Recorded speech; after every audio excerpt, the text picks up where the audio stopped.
And so, because of this misguidance that I've just mentioned, this is enough, I don't need to go beyond this. The version of Islam which emerges from our Shia brothers cannot be considered to be completely authentic. No. And therefore,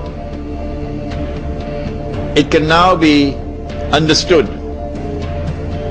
why this partially authentic version of Islam is the only version of Islam which can succeed in a revolution in the modern age. Nobody else. Nobody else. And when Saddam Hussein is toppled, it is more likely than not that the regime which will replace him would be Shia.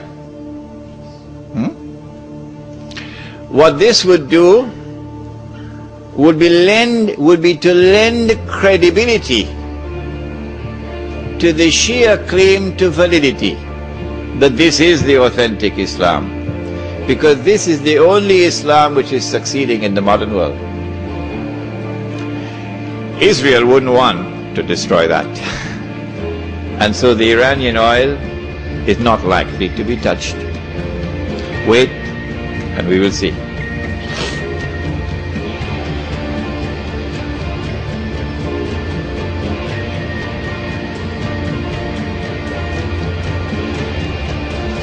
Okay, I just answered this question. You spoke about the forces behind WW2 being the same forces manipulating the Iranian revolution. I just answered this.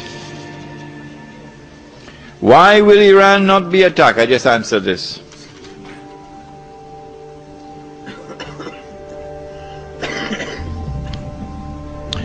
If Islamic banks are taking backdoor riba, then what about musharaka and mudaraba? Musharaka is halal, it's called partnership. Mudaraba is halal, I have money, but I don't have business expertise and business acumen. You have a business, okay? So I invest my money in your business, but I'm not running the business, you're running it. If the business makes a profit, I get a share, but it'll be less than musharaka. If the business suffers a loss, I share in the loss. This is mudaraba, and this is how a stock market, actually, stock market operates. But this must be a stock market which is free from riba. That stock market is actually the system of mudaraba at the level of a system. What kind of economic activities will there be in the village? Number one, the production of food. I think I spoke about this previously. And this will be the best food which will fetch the highest price, because organically produced food. Whatever surplus production we have, because the village will only consume the food it produces. We ain't eating no supermarket food, not for Sydney. Okay? The village will consume only the food which it produces. And the reason for this is because of Suratul Kahf.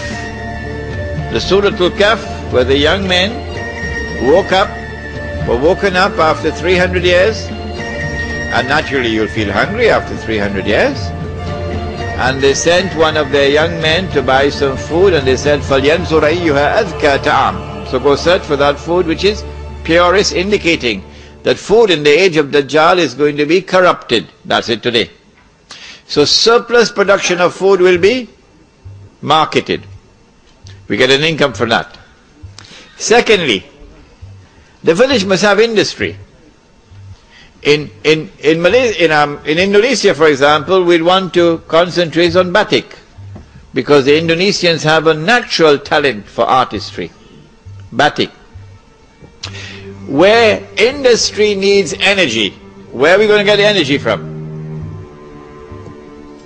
Where are we going to get the energy from? Are we going to depend on the government for energy? Suratul Kahf answers and points to nature. Points to nature. Go to nature for energy. In Suratul Kahf, which one of nature is pointed out to? Solar energy. وَنُقَلِّبُهُمْ ذَاتَ الْيَمِينِ وَذَاتَ الشِّمَالِ. How is this affected? They're being turned to the left and to the right. How? وترى الشمس إذا طلعت تزاور عن كهفهم ذات اليمين وإذا غربت تقرضهم ذات الشمال وهم في فجوة منه. When the sunshine enters in the morning, the sunshine enters in the evening, but in the daytime sunshine does not enter.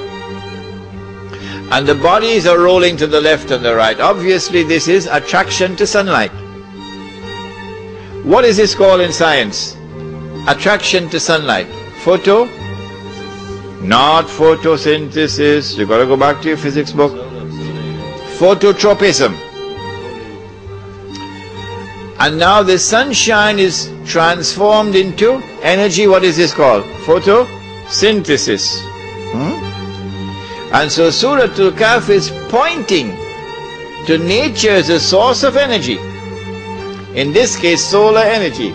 So that you achieve energy independence. You have water independence, you have energy independence.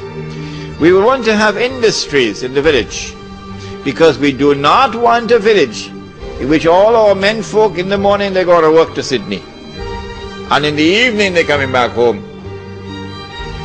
This is not a Muslim village, it's a hotel. We want a Muslim village in which Salatul Jummah and the Masjid, Salatul Dhuhr and the Masjid is full. Salatul Asr and the Masjid is full.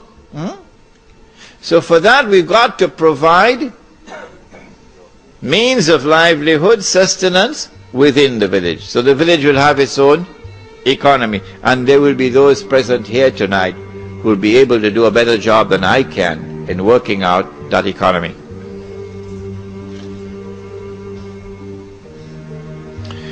Why is Tabligh Dawah less effective than Islamic village Dawah?